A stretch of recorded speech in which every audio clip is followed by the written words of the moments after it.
Pagbabalik kapamilya ni Jessie Minjola, opisyal na.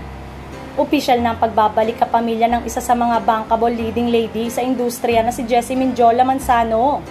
Naitakda na ng kanyang pagpirma ng kontrata sa Star Magic at ABS-CBN bukas, July 2. Mula nang madiskubre bilang print at commercial model, naging laman ng mga teleserye at youth-oriented program si Jessie. Nagsilbing big break niya ang Sabel at lalong pinatingkad ang kanyang pagningning nang bumida siya sa Pinoy adaptation ng Latin series na Maria Mercedes, kung saan siya rin ang umawit ng theme song at binigyang basbas pa ng orihinal na bida nitong si Thalia.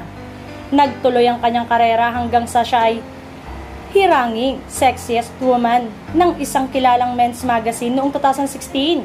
Huli siyang napanood sa isang kapamilya serye na Sandugo. Ikinasal si Jessie kay kapamilya actor-host Luis Manzano at biniyayaan ng isang anak.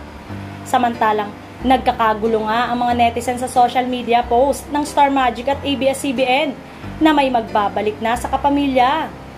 Sa art card na pinost ay makikita ang anino ng isang babae na may mahabang buhok at ayon sa caption, ang nasabing kapamilyang nagbabalik ay one of the world's most beautiful faces and one of the leading ladies of Star Magic. Naging busy nga ang mga online marites sa paghula kung sino ito. May ilang nanghula na si Angel Ocsinito pero may mga kumontra at sinabing hindi naman Star Magic artist ang asawa ni Niel Arce.